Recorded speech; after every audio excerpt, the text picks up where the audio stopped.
I'm Clara Miller, and at 25, I thought I was finally gaining control of my life. Juggling work, saving for college, building toward real independence.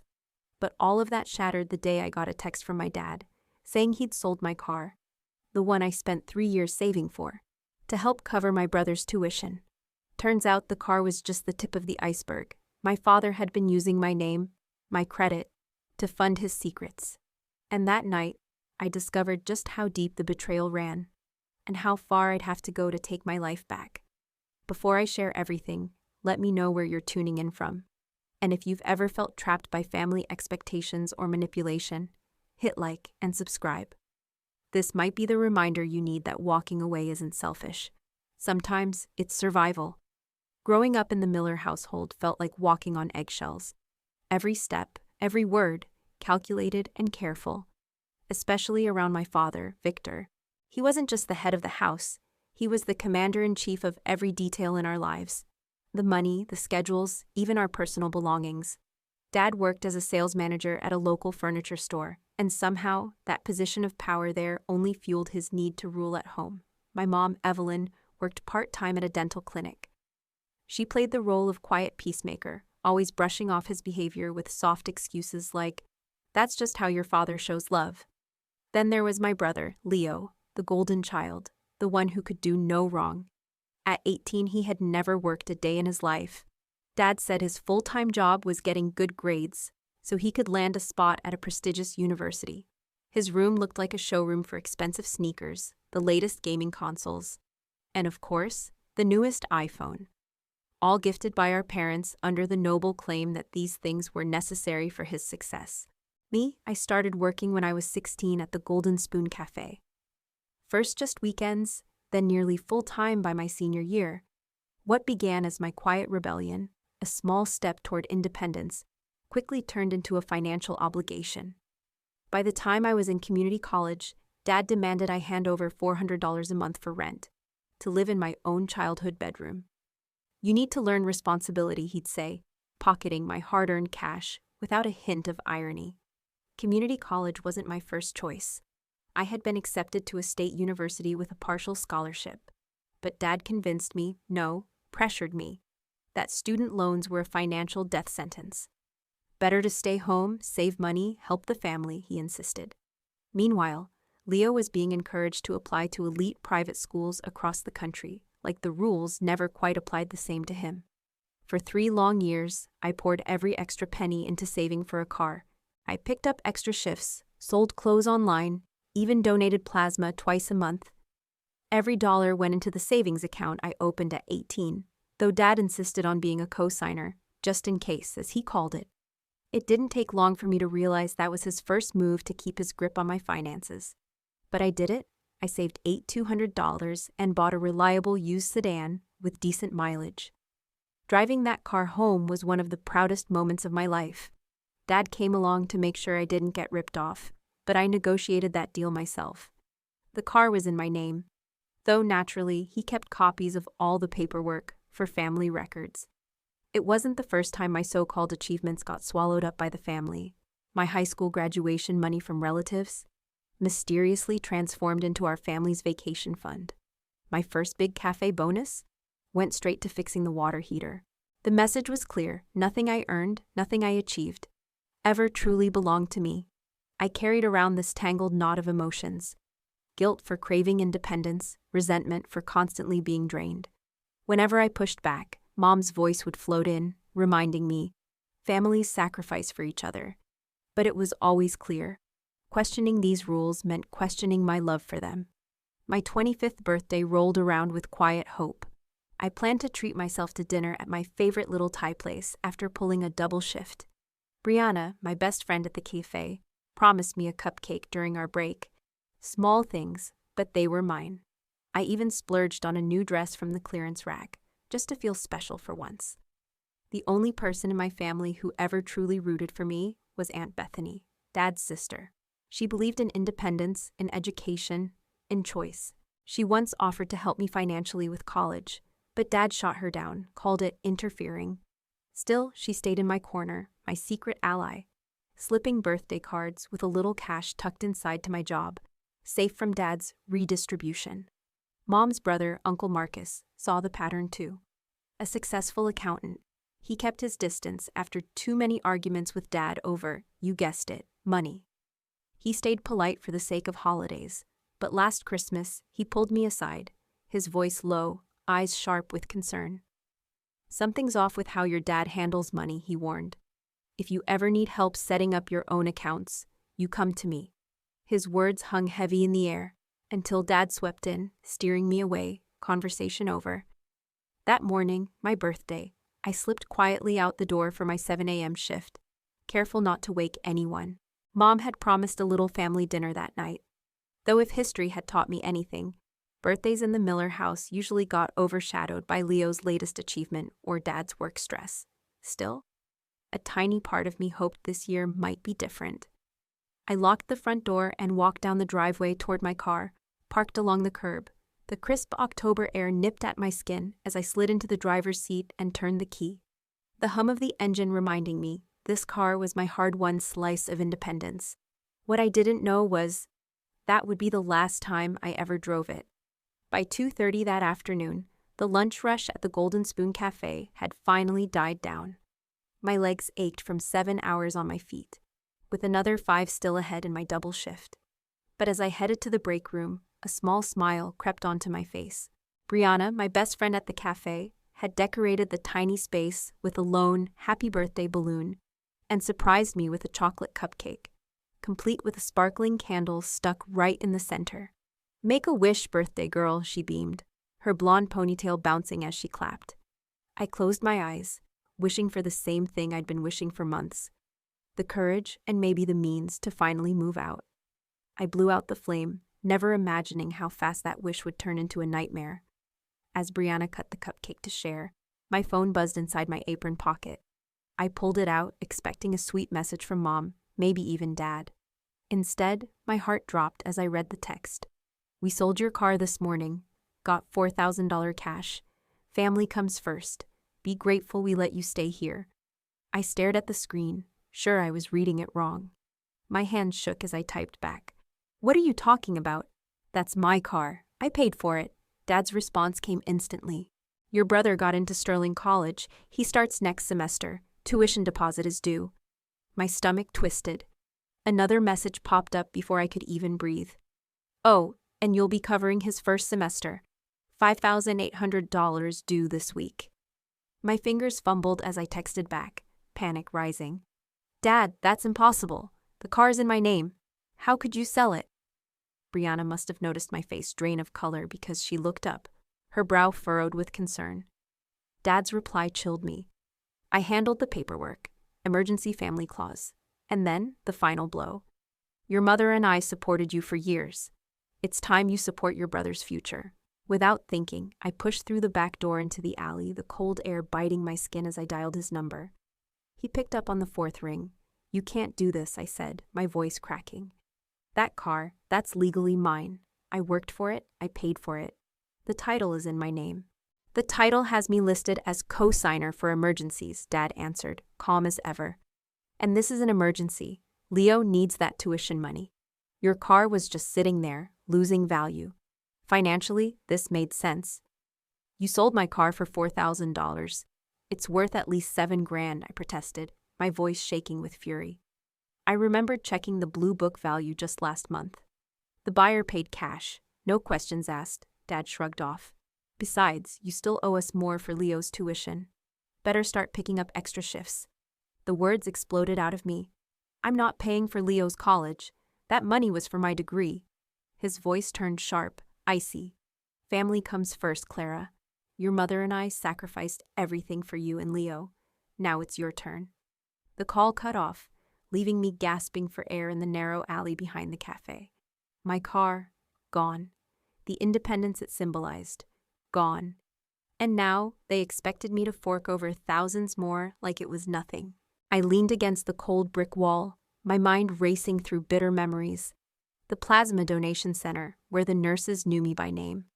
Those endless Saturday double shifts while my friends took weekend trips. The jar I kept by my bed, the one labeled car fund, where I'd counted every coin for 3 relentless years. All of it, Every ounce of sacrifice, every drop of hope, vanished in one morning without my consent. When I made it back to the break room, Brianna took one look at my face and slid onto the bench beside me. "What happened?" she asked gently, pushing a glass of water toward me.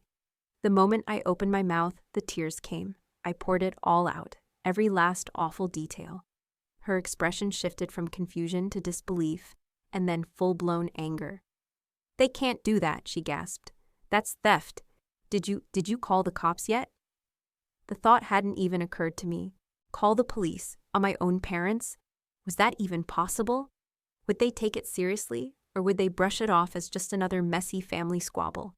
I need to call my mom," I muttered instead, my fingers trembling as I dialed. Mom answered with her usual distracted tone. "Clara, I'm busy getting ready for tonight. Leo's friends are coming over to celebrate his acceptance." "Mom, did you know Dad sold my car?" I asked bluntly, skipping the pleasantries. There was silence on the line. Then her voice softened, almost rehearsed. "It had to be done, sweetheart. Leo's future depends on this. You know how prestigious Sterling is. They only accept 90 students from our state." "But that was my car," I repeated, the words tasting bitter as they left my mouth. How could such a simple fact be so impossible for them to grasp? "Your father handled the paperwork," she deflected. "He said everything was perfectly legal." "How? The title's in my name." Another pause. Then, with maddening nonchalance, "He has a copy of your signature, for emergencies." The implication hit me like a punch to the chest. Dad had forged my signature. He faked the documents to transfer ownership of my car. This wasn't just unfair. It was illegal. "Mom, this is wrong," I whispered, my voice cracking. "You know this is wrong." Her tone hardened like cold steel. "Don't be selfish, Clara. After everything we've done for you. The food, the roof over my head, the one I pay rent for," I shot back, unable to hold it in.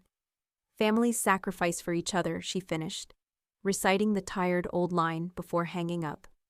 I sat frozen in the break room, numb, until Carolyn, my shift manager, peeked her head in. "Break's over, Clara. Table 6 needs coffee refills." Muscle memory kicked in. I stood, straightened my apron, and drifted back onto the floor. The next 4 hours passed in a fog. I took orders, delivered meals, pocketed tips, money that now wouldn't help me with school, but with basic survival. A few regulars noticed my puffy eyes, but I covered their concern with the same polite server smile I'd mastered over the years. By 7:30, my shift finally ended. I grabbed my bag from my locker and stepped toward the cafe's front door. Rain hammered the street outside. On any other day, I'd have hurried to my car, cranked the heater, and basked in those precious few moments of solitude before driving home. But tonight, I pulled my hood over my head and stepped into the downpour, beginning the 1.8-mile walk back to my parents' house. Every raindrop mingled with the tears I finally let fall. By the time I reached the familiar 2-story in the suburbs, my work uniform was soaked through.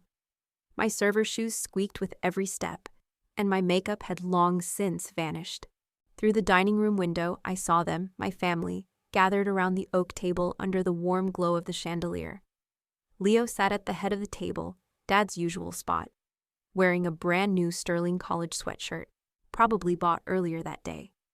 Mom set down a giant chocolate cake, my favorite. Though the blue frosting now read, "Congratulations, Leo." Extended relatives and a handful of Leo's friends filled the remaining chairs. A banner stretched across the wall, "Future Sterling Graduate." I stood outside in the rain, watching them for several long, bitter moments. I felt like an outsider peering in on someone else's family.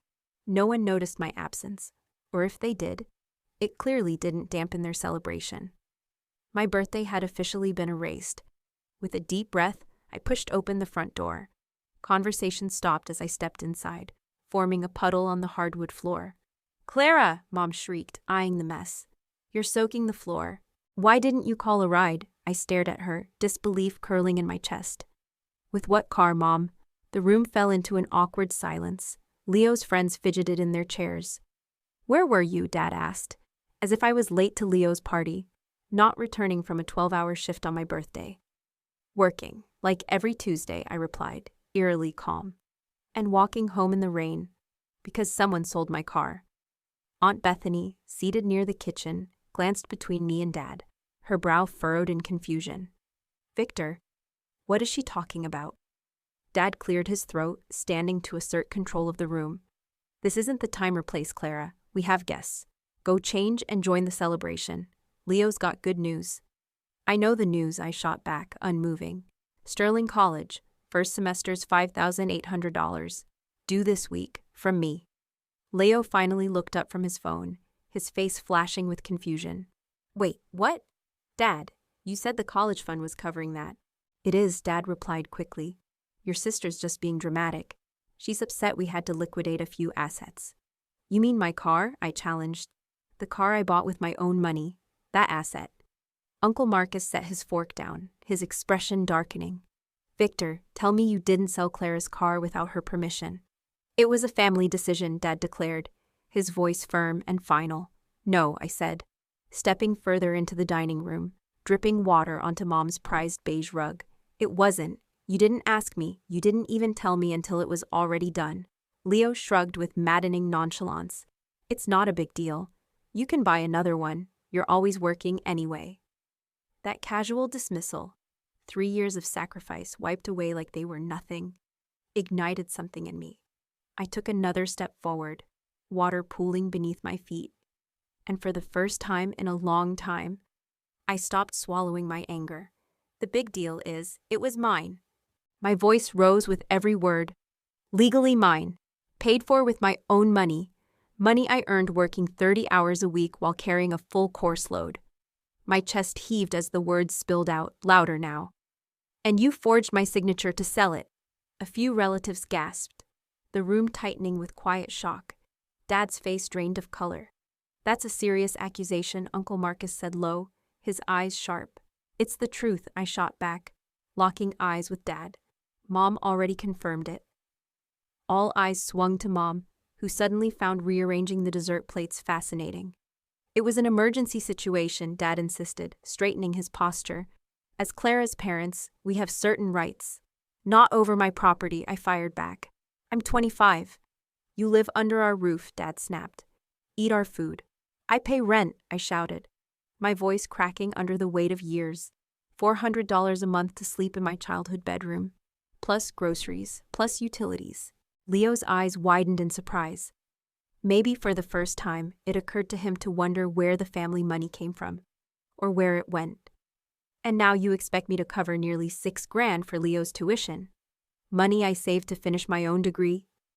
Dad's expression hardened into that familiar warning look, the one that meant punishment was coming. Your brother has a future ahead of him. Sterling College will open doors. Your community college classes, that's a hobby. His words landed like a slap, silencing the room. Even Leo shifted uncomfortably in his seat. Victor. Aunt Bethany's voice was soft, but steady. That isn't fair. Life isn't fair, Dad snapped, the old bitterness seeping through. Family comes first. Clara needs to understand her responsibility to this family. I felt something inside me crack, not in a way that shattered, but like old hidden chains finally snapping loose. I've been responsible for this family since I was 16, I said quietly, the words steady, sharp. I've handed you thousands of dollars. I've put my dreams on hold.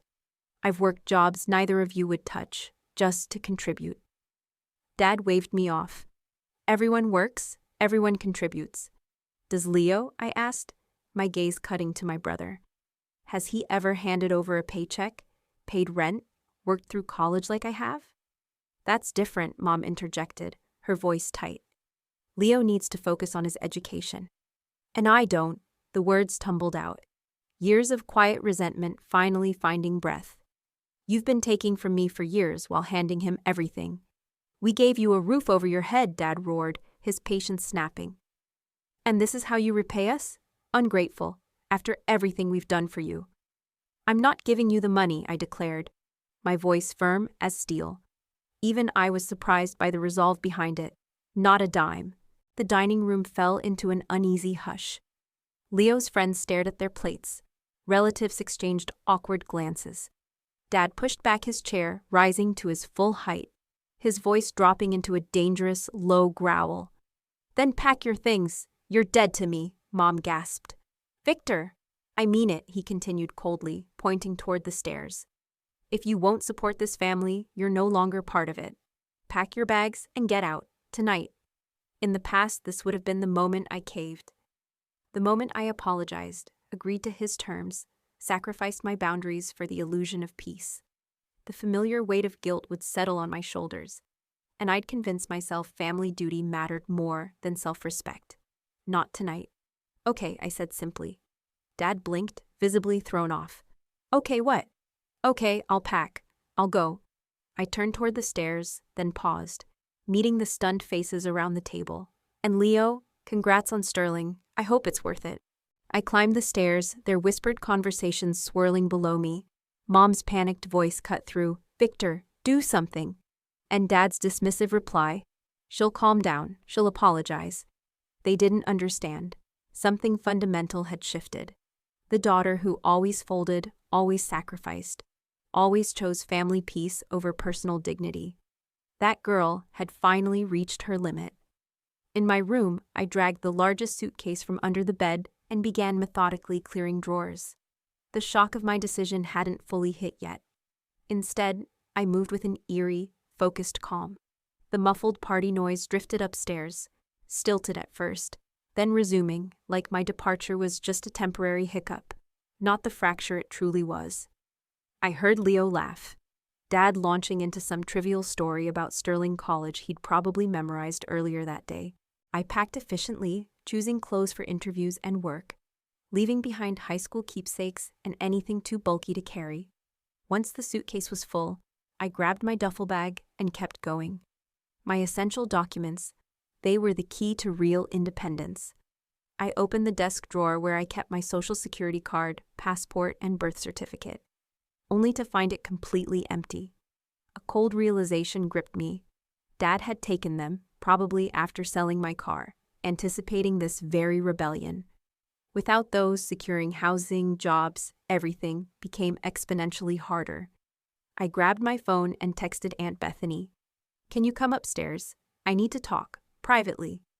While I waited, I kept packing toiletries, electronics. Thankfully, my laptop was always with me, safe from the household redistribution fund. A soft knock at the door. Aunt Bethany slipped inside, closing it behind her, eyes scanning the half-packed bags. "Clara, what's going on?" she asked, concern etched across her face. "Dad sold my car without permission, forged my signature, and now expects me to cover Leo's tuition with my savings," I summarized. "When I refused, he told me to leave, so I'm leaving." Aunt Bethany sank onto the bed, her shoulders heavy. "This isn't right," she murmured. "Where will you go?" "I can crash at Brianna's for now," I replied, folding clothes into the duffel. "But I need your help. Dad took my important documents, birth certificate, social security card, and I'm worried what else he's done." Her expression darkened, understanding settling in. "What do you mean?" "Uncle Marcus mentioned something at Christmas, concerns about Dad's finances. And Dad's always insisted on helping with my paperwork, taxes, even my student loan applications." She hesitated, then admitted softly, "I've worried for years. Your father's always been controlling with money, even when we were kids. But lately, he's borrowed from me 3 times. Big amounts, vague explanations about temporary shortages." The puzzle pieces clicked into place, confirming my worst suspicions. "I need to check something," I said, moving toward the door. "Can you finish packing for me? I'll be right back." Downstairs, the celebration carried on in the dining room like nothing had happened. I slipped quietly into Dad's home office, the one room in the house we were strictly forbidden to enter without permission. The drawer where he kept his financial documents was locked, but I remembered a childhood curiosity that paid off. Dad always kept the key taped to the underside of the desk, right where I left it in my memory. With trembling hands, I unlocked the drawer and started snapping photos with my phone. Bank statements, credit card bills, loan applications. What I uncovered made my blood run cold. There it was. My name plastered across credit card statements for accounts I'd never opened. Loan documents with my forged signature, conveniently dated on days when I was clocked in for verifiable shifts at the cafe. My social security number tangled up in financial records for transactions I'd never authorized. It was identity theft, carried out by my own father. Page after page painted the same story. He'd used my clean credit to fuel what appeared to be mounting gambling debts. ATM withdrawals traced to or near casinos. And then I found Leo's college fund statements, or what was left of them. The account had been nearly drained long before Leo's acceptance letter from Sterling ever arrived. The ugly truth fell into place. There was no money for Leo's tuition because Dad had already burned through it, and now he expected me to patch the hole. I worked quickly, creating digital copies of everything and emailing them to myself, and to Aunt Bethany for safekeeping. Then, thinking ahead, I drafted a detailed letter explaining exactly what I'd discovered. I included photos of the forged documents and unauthorized accounts, carefully organized. I made 3 copies, one for the house, one for Aunt Bethany, and one for Uncle Marcus. With his accounting background, I knew he'd help me untangle the financial mess ahead. When I returned to my room, Aunt Bethany was just finishing the last of my packing. I found something, I told her, showing her the photos on my phone. Dad's been using my identity, opened credit cards, took out loans in my name. It's all here. Her hand flew to her mouth, eyes wide with horror. Oh my God! I'm leaving copies of everything I found, I explained, handing her one of the neatly organized envelopes. This explains why he's so desperate for me to pay Leo's tuition. There's no college fund. Probably hasn't been for years. You need to report this, Aunt Bethany said firmly, her voice laced with anger. This is criminal fraud, Clara. Even if it's your father. I nodded, the gravity of it all settling heavily on my chest. I know, but first, I need to get out of here safely. Can you give this to Uncle Marcus? I handed her the 3rd envelope. And can you call me an Uber? I don't exactly have a car anymore. While Aunt Bethany arranged the ride, I texted Brianna. Emergency. Need a place to crash tonight. We'll explain everything. Her reply came instantly, warm and reassuring. Doors open. Wine's waiting. I gave the room one final sweep, making sure I had everything that mattered. My eyes landed on a small stack of birthday cards sitting on top of my dresser. Not a single one from my blood relatives. They were all from coworkers, friends, the people who'd shown me real, uncomplicated care. I slipped them into my bag. A quiet reminder that sometimes, family isn't defined by blood, but by who actually shows up for you. The Uber app said my ride was 5 minutes away. Time to face my parents one last time. Downstairs, the party had migrated to the living room. Leo sat center stage, opening congratulatory cards, his eyes lighting up as crisp checks slipped from each envelope. The bitter irony wasn't lost on me. Money handed to him freely, while mine was taken behind my back. I'm leaving, I announced from the entryway, my suitcases by my side. Mom's head snapped up, shock flashing across her face like she never believed I'd actually follow through. Clara, don't be ridiculous. Where are you even going? That's no longer your concern, I replied calmly. But before I go, you should know, I found out what Dad's been doing with my identity and my credit. Dad's face blanched instantly. Leo froze mid-card opening.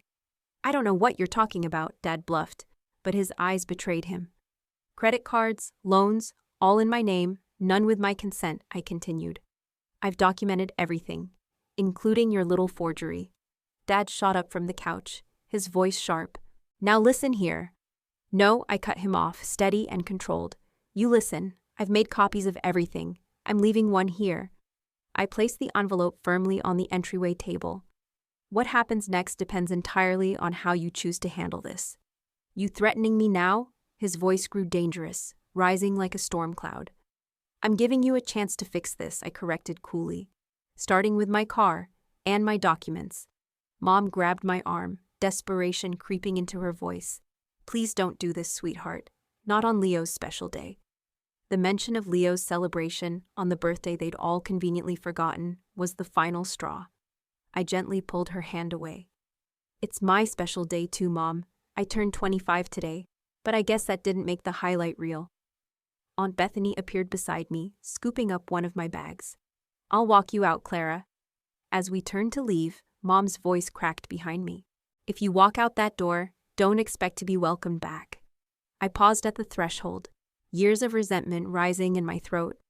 I was never really welcomed here to begin with, I replied, quietly. Dad stayed silent, calculating, no doubt already spinning the narrative in his head. Leo looked lost, cracks forming in the carefully crafted world of privilege he'd always known.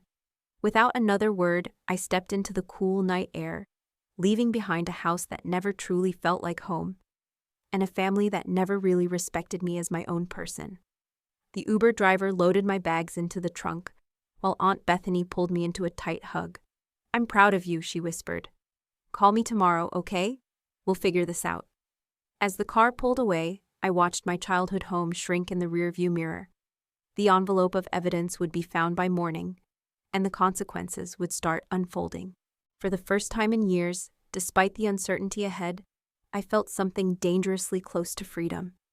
Brianna's little apartment welcomed me with the promised glass of wine and a freshly made-up sofa bed. Her eyes widened as I recounted the night, the evidence I'd uncovered, the ultimatum I'd delivered. "Jesus," she whispered when I finished. "Your dad stole your identity. Clara, that's fraud. He could go to jail for that." "I know," I admitted, the full weight of it finally settling on me. The steady calm that had carried me through the confrontation dissolved, and the tears came. Years of manipulation, deception, and exploitation poured out as Brianna pulled me into a fierce hug, her shoulders tight with righteous anger.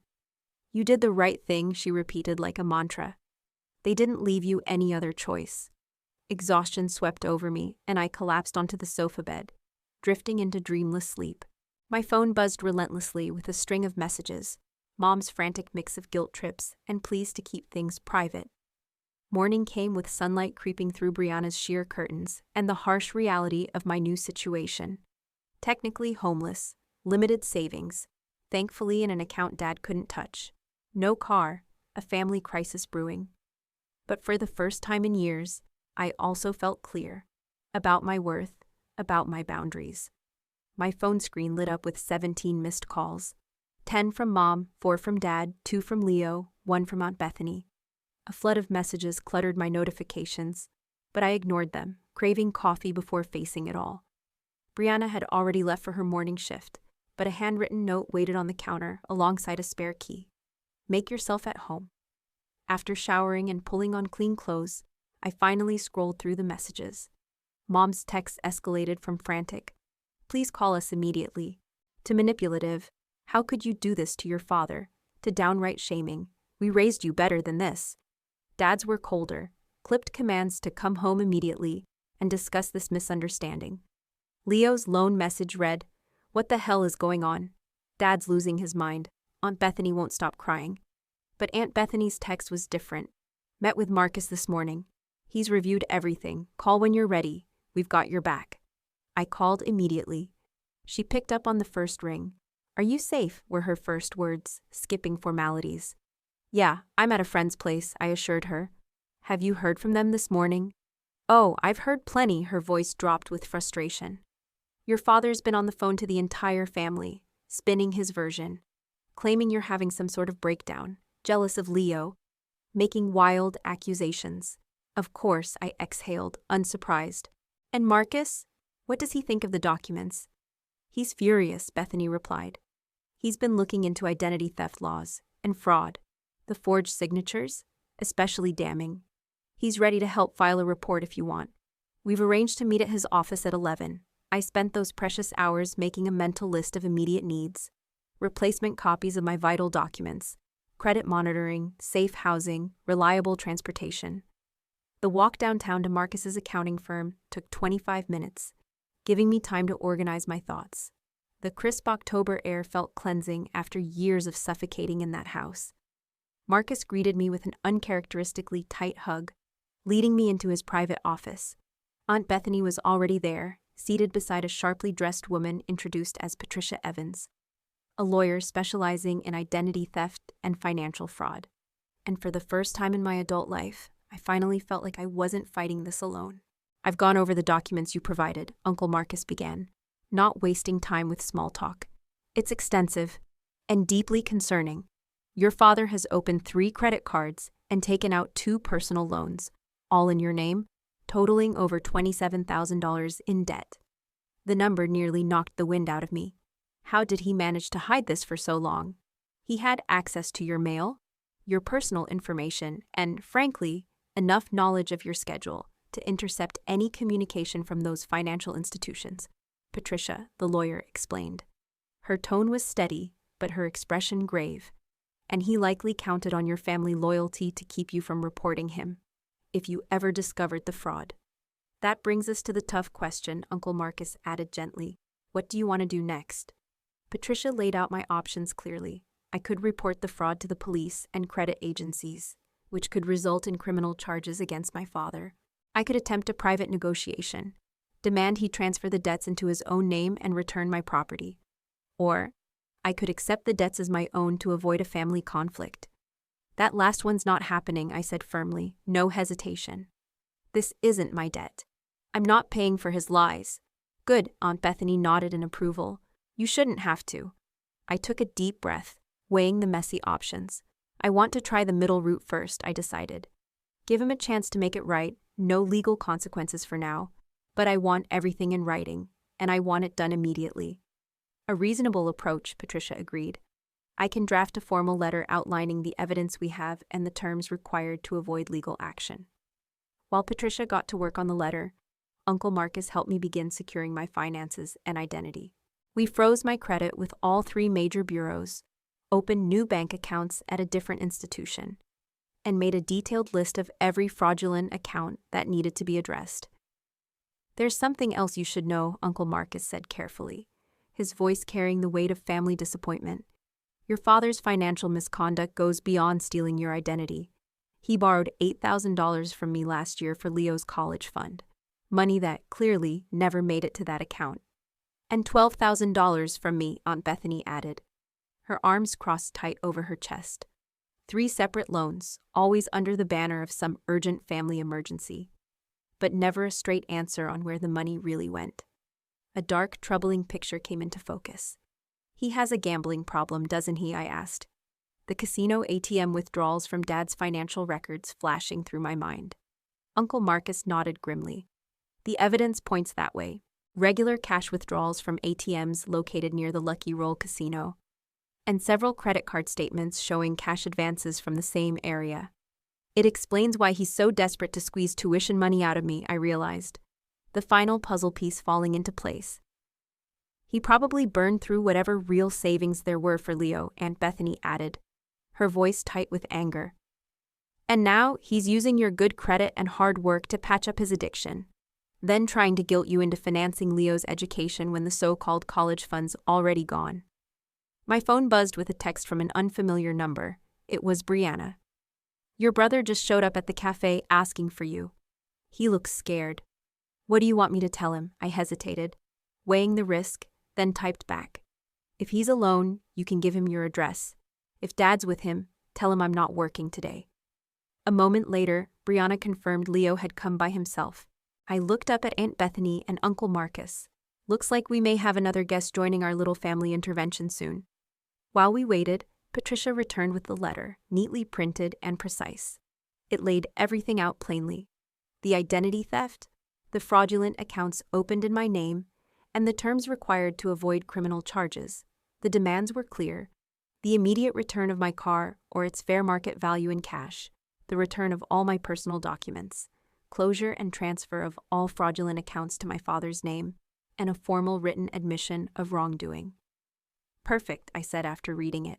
Straightforward, non-negotiable. A knock on the office door interrupted us.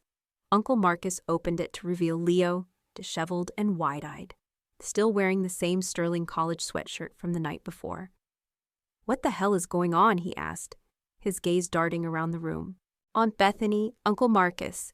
Why is everyone acting so weird? Dad's freaking out and Mom's been crying all morning.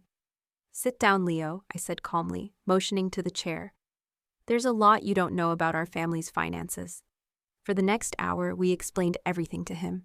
The forged documents, the identity theft, the hidden gambling problem.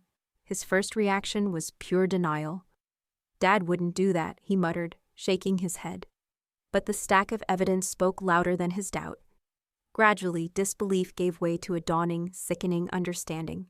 So, there's no college fund? He finally asked, his voice small.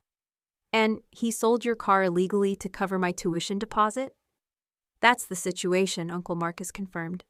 Your sister's been supporting this family for years while your father mismanaged and gambled away the money. Leo sat there, stunned, his mind clearly racing. I braced myself for anger, for him to accuse me of exaggerating or turning him against Dad. But instead, his expression shifted to something I hadn't expected. Real regret. I had no idea, he whispered, his voice cracking. All these years, I assumed. You assumed what you were told, I finished softly. We all did. Dad's very good at convincing people. Suddenly, Leo straightened up, urgency flashing in his eyes. We need to get home, now. Dad was saying weird stuff this morning, talking about fixing things before they get out of control. I didn't understand it then. But now, I'm worried. Patricia handed me the formal letter. If you're going to confront him, bring this. And remember, you're negotiating from a position of strength. You have proof of criminal activity. Aunt Bethany insisted on driving us. On the way, Leo filled us in on the chaos that had unfolded after I left. Dad lost it when he read what you left behind, he explained. Started shredding papers, deleting emails. Mom kept asking what was going on, but he just kept saying he handled things the only way he could. And this morning, he was on the phone with some shady guy. Sounded like, I don't know, a loan shark or something. He promised to have the money by tonight. The picture was becoming painfully clear. Dad's gambling, the mountain of debt. And now, likely desperate enough to deal with people outside the bounds of a legitimate bank. When we pulled up to the house, everything felt eerily quiet. Mom opened the door, her eyes red-rimmed, her posture guarded. He's in the office, she said flatly, skipping any form of greeting. He hasn't come out since Leo left. Leo and I exchanged a tense glance. Aunt Bethany stepped forward. Evelyn, we need to talk. All of us. Victor's created a serious situation that affects this entire family. Mom's defensive wall faltered just a little. I don't understand what's happening, she admitted weakly. Victor won't explain anything clearly. He keeps saying Clara's trying to destroy this family. That's not true, I said firmly. I'm trying to protect myself from the fraud he's committed against me. There's a difference. We moved into the living room. I laid everything out for Mom, the evidence, the documents, the forged signatures. Her face shifted from disbelief to horror as Leo and Aunt Bethany confirmed the details. I didn't know, Mom whispered over and over. He handles all the finances. He always has. And that's part of the problem, Uncle Marcus added gently. Total financial control. That's a form of abuse, Evelyn. Dad's office door remained closed, the sounds from the living room clearly carrying, yet he stayed silent. Finally, Leo stepped forward and knocked hard. Dad, he called, voice steady. We need to talk, all of us, about everything. Silence. Leo jiggled the door handle. It's locked.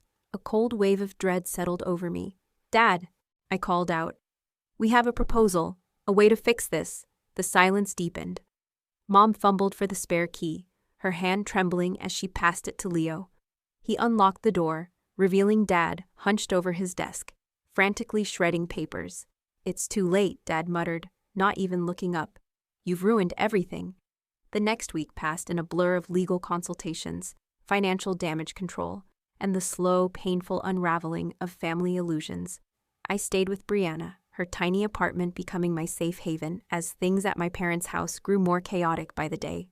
The morning after our confrontation, Aunt Bethany called with an update from the front lines. Sweetheart, it's a complete disaster over there, she reported, her voice low and exasperated. Your mom was sobbing in the kitchen when I arrived. Your uncle was out on the driveway, yelling into his phone about financial responsibility and family betrayal. And your dad, now this part, you won't believe, your dad was literally out on the front porch begging the neighbors for money to cover some emergency debt. The whole financial house of cards Dad had built came crashing down in spectacular fashion. With my departure and his fraud exposed, he couldn't keep juggling the lies, the loans, and the manipulation anymore. His desperation reached new lows, abandoning any shred of dignity, spinning wild stories to the neighbors, begging for quick cash. What about Mom? I asked quietly. In shock, I think, Aunt Bethany replied. Or, well, let's say she's claiming she didn't know it was this bad. I actually believe her, I admitted. Dad's kept her in the dark about the money for years.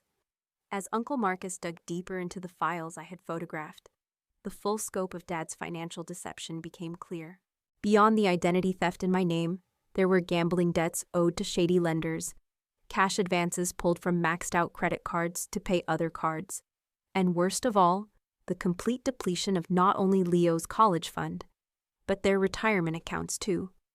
This is textbook financial addiction, Uncle Marcus explained during one of our daily calls.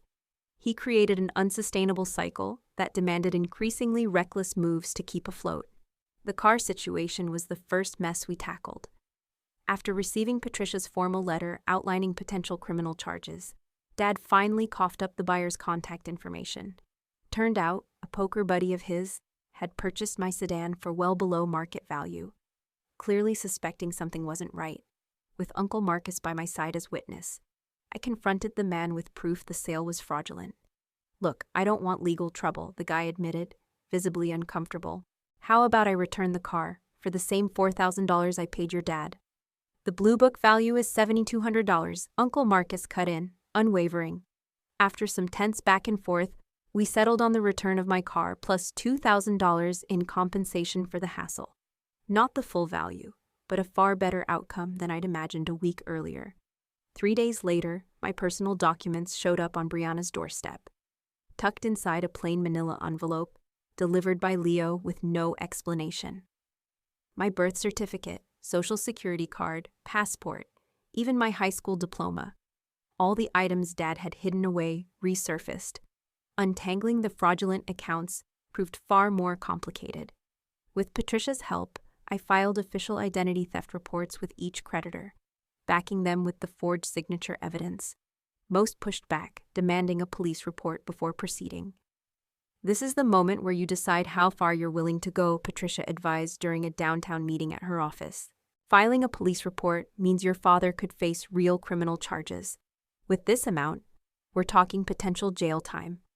The choice tormented me. That lingering, deeply ingrained sense of family loyalty clashed with the undeniable need for justice and financial protection. In the end, it was a surprising turn from Leo that made the decision for me. 5 days after the initial confrontation, Leo showed up at Brianna's apartment unannounced. He looked pale, tense, and determined. Dad used my identity too, he blurted, wasting no time. I checked my credit report, like Uncle Marcus suggested. There are 2 credit cards under my name. I never opened them.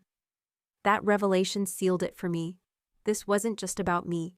The exploitation hadn't stopped with me. Leo had simply been kept in the dark, protected by his status as the golden child, until Dad's financial desperation grew too big to contain.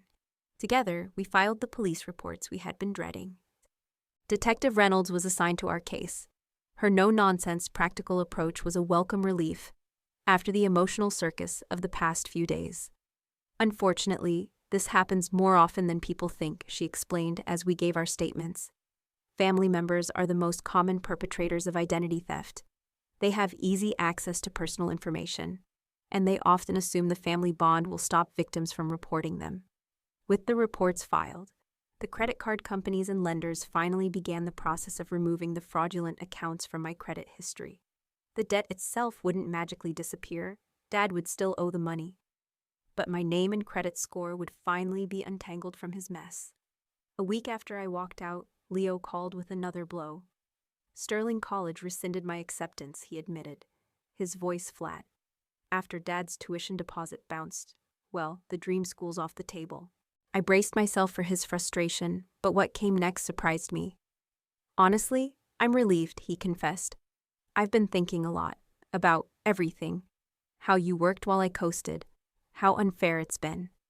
This isn't your fault, I told him gently, forgiveness coming easier than I expected. You didn't create this system. No, but I benefited from it, he admitted. And I never questioned it. I'm enrolling at community college now. Gonna find a job. Maybe transfer to a state school later if I earn a scholarship. The quiet determination in his voice, the accountability, it gave me hope. Maybe Leo would grow from this mess in ways none of us saw coming. Mom's reaction evolved over that week as well. Her initial texts, filled with blame for me tearing the family apart, slowly turned into confused questions about finances she'd never been allowed to understand. By the 5th day, her tone shifted completely. "I made an appointment with a financial advisor," she told me hesitantly. "And I applied for a part-time job at the library. I need to learn how to stand on my own 2 feet." "That's amazing, Mom," I replied, pride blooming in my chest for the first time in a long while. "Your father's not handling this well," she continued, her voice strained. "He's furious, blaming everyone but himself, saying if the family had just supported him a little more, he could have fixed everything. Classic addict logic. One more chance, one more cover-up, one more enabling moment from the family." I recognized the manipulation for exactly what it was. "There's nothing left to fix, Mom," I said softly but firmly. "The system was broken from the start. He took it with no plan, no consent." Mom sighed, a heavy, resigned sound. "I see that now," she admitted. I should have asked more questions. I should have seen it sooner." Dad's reaction to the consequences rolled in 7 days after I left. As the police investigation picked up and creditors started contacting him directly about the fraudulent accounts, his attempts to claw back control became more obvious. First came the angry texts, accusing me of betrayal, of being ungrateful. When those went unanswered, he shifted to tearful appeals for family unity, vague promises to fix everything if I'd just drop the investigation. When that too was ignored, he showed up at Brianna's apartment building, demanding to speak to me. Brianna firmly refused to let him inside, and eventually he left, but not before threatening, "I'll make sure everyone knows what you did."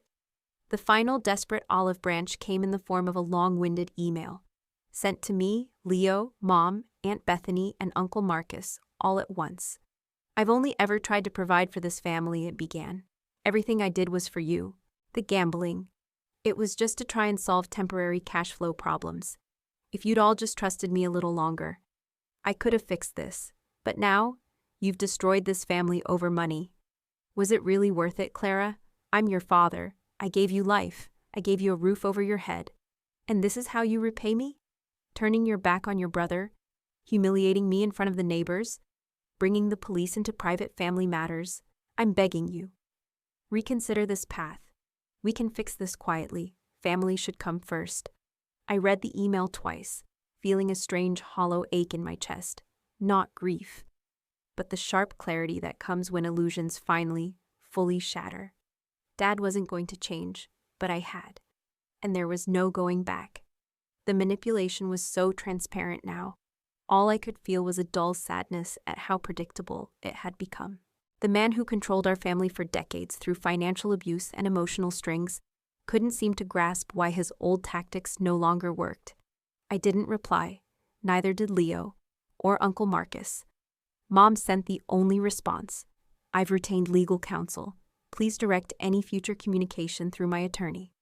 By the end of that first week, I'd secured an apartment of my own, with Aunt Bethany kindly co-signing the lease since my credit was still clawing its way back from the wreckage. It was small, just a studio, but it was entirely mine. The first living space I'd ever had without oversight or parental obligation. My first paycheck since leaving came through, deposited safely into my new bank account. Every single dollar was mine to allocate. No strings, no demands, no quiet expectations to hand it over for the family. The freedom was dizzying. After years of watching my hard-earned income disappear into rent for my childhood bedroom or mystery household expenses, it felt unreal to finally have control. Brianna helped me move in, setting up my few belongings in the little space. "It's not much," I apologized, glancing around at the sparse furnishings. A second-hand bed, a wobbly table with 2 chairs, a makeshift bookshelf made of bricks and planks. "It's everything," Brianna corrected with a grin. "It's yours. On your terms." And she was right. That tiny studio wasn't just a place to sleep. It was a declaration, a tangible symbol that I had reclaimed my autonomy. That night, sitting alone in my own apartment, the emotions crashed over me, a complicated swirl of relief from escaping the years of manipulation, lingering guilt no matter how much I fought it, anger over the stolen years, grief for the supportive family I'd never truly had, and an unexpected swell of pride for finally drawing a line. The road ahead wasn't clear, but for the first time in my adult life, I was the one choosing the direction. 6 months after I walked away from my parents' house in the rain, my life had transformed, both practically and profoundly. The studio apartment had evolved into a true home, still modest but arranged exactly how I wanted it, filled with secondhand treasures that reflected my actual taste, not anyone else's expectations. My career took an unexpected but welcome turn when Aunt Bethany helped me land an administrative job at her friend's law office. Stable hours, a professional environment, a far cry from the physically demanding cafe shifts. Though I still picked up occasional weekend hours at the Golden Spoon to boost my savings. The law office even offered partial tuition reimbursement, which allowed me to continue my business classes without the crushing financial pressure I'd always known. "You have a natural gift for client relations," my supervisor remarked during my 3-month review. "Have you considered paralegal certification? The firm would support that career track." For the first time, I could actually picture a professional future built around my skills and interests, not financial survival. A livable wage and fair conditions gave me breathing room to think beyond rent or car repairs. Speaking of the car, the sedan I fought to reclaim, I'd since traded it for a slightly newer Honda, financed entirely in my own name with a legitimate auto loan helping rebuild my credit. The process had been straightforward, transparent, a refreshing contrast to the financial manipulation that used to define my life. My relationship with my biological family became carefully structured and intentional. Dad ultimately faced legal consequences for the identity theft. He accepted a plea deal that included probation, mandatory financial counseling, and restitution payments. Losing his sales management position followed, a consequence he still blamed on me rather than his own choices. I maintained no direct contact with him, a boundary that sometimes stirred leftover guilt, but mostly felt like necessary self-preservation. Mom's communication evolved too. Her text shifted from guilt-laced pleas to more measured, respectful messages as she slowly carved out her own independence. Our first in-person meeting after the confrontation happened 3 months later at a neutral cafe by mutual agreement. She looked older, but more present. The passive, enabling version of her was starting to fade as she navigated life on her own terms. "I filed for legal separation," she announced quietly, wasting no time. I blinked, surprised but genuinely supportive. "That's a huge step, Mom. How are you managing, really?" "I'm working 30 hours a week at the library now," Mom told me, a quiet note of pride woven into her voice. "And I moved into a small apartment near work. Your father's still at the house, trying to sell it to cover the debts." We began building, not the automatic closeness people assume comes with family, but a new, tentative kind of relationship. One based on growing mutual respect between two adults who share history, but now choose the terms of their connection. Our weekly phone calls were short but increasingly honest. No more quiet expectations of sacrifice. No more unspoken guilt trips disguised as family duty. Leo's transformation might have been the most surprising of all. The self-centered teenager was gone, replaced by a surprisingly grounded young man, facing real disappointments with unexpected resilience. "Community college wasn't what I pictured," he admitted during one of our monthly lunch catch-ups. "But Professor Wilson's business ethics class? It's actually kind of great. I've been thinking about majoring in accounting, maybe with a focus on fraud prevention." The irony wasn't lost on either of us. His first-hand experience with Dad's financial mess had clearly sparked an interest in preventing that same damage for others. He'd picked up a part-time job at a local bookstore, paying his own way for the first time, learning budgeting basics from Uncle Marcus. Our sibling relationship, once defined by an unfair family system that propped him up, was slowly becoming something far more honest and balanced. "I still can't believe how blind I was," he admitted during one rare, vulnerable moment. "All those years, you working your butt off, and me just taking. "You were a kid playing your part in the family script," I reminded him gently. "We all were." Therapy had become an essential part of my healing journey, slowly teaching me to recognize and challenge the deeply ingrained patterns of guilt, obligation, and self-sacrifice that had allowed the exploitation to drag on for so long. Families like yours create powerful conditioning, Dr. Melissa explained during one session. The expectation that you're supposed to set yourself on fire just to keep everyone else warm doesn't vanish overnight. Bit by bit, I was learning to tell the difference between healthy generosity and harmful self-neglect.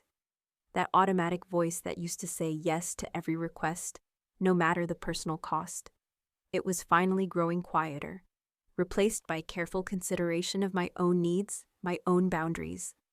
Uncle Marcus remained my steady financial guide as I rebuilt my credit and established healthy money habits. His no-nonsense approach to financial literacy filled in the gaps Dad had intentionally kept me in the dark about. Financial knowledge is a form of self-defense, he told me, helping me create my first realistic budget. Especially for women, we're often discouraged from fully understanding money. And Aunt Bethany, she never wavered. My constant, unwavering supporter, the one who saw the unhealthy family dynamics, long before I had the language or perspective to name them. Her weekly dinner invitations weren't just meals. They were quiet lessons in what healthy, chosen family could actually look like. I always saw myself in you, she confided one evening, passing me a plate of pasta, the responsible one, the giver. I spent decades trying to earn your father's approval, before I finally realized the game was rigged from the start. As my birthday crept closer, my 26th, I found myself reflecting on what a year it had been. A year since the confrontation that reshaped everything. This year's celebration looked nothing like the forgotten or hijacked birthdays of my past. I reserved a private room at my favorite restaurant and invited only those who had supported my transformation. Brianna, Aunt Bethany, Uncle Marcus, Dr. Melissa, colleagues from both jobs, even Leo and Mom. But the invitation came with one clear boundary. Dad wasn't welcome. Surrounded by people who respected my boundaries and celebrated my growth, I realized just how fundamentally my definition of family had changed. That old automatic sense of obligation tied to blood had been replaced with connections built on mutual respect and genuine care. I'd like to make a toast, Aunt Bethany announced, raising her glass, to Clara, for having the courage to walk away from what was hurting her, and toward what could actually heal her. The applause and sincere warmth in the room washed over me like a kind of wealth I'd never recognized before. Relationships chosen, not imposed. Support given freely, not extracted through guilt. That evening, back in my apartment, alone, but not lonely, I let the quiet settle around me. I thought about the painful lessons of the past year. The journey from exploitation to autonomy required facing hard truths. That people who claimed to love me had systematically taken advantage of my sense of responsibility. That family first had been weaponized to enforce compliance. That real love doesn't demand constant self-erasure. Perhaps the hardest truth? That forgiveness doesn't always mean reconciliation. I could let go of the anger and resentment toward my father, without inviting him back into my life to cause more harm. I could accept the complicated reality that he both loved his children and used them to feed his addiction and his need for control. The pain didn't magically vanish. There were still moments of grief for the supportive family I never really had. Flashes of that old programmed guilt when I chose to prioritize my needs. But those feelings no longer dictated my decisions.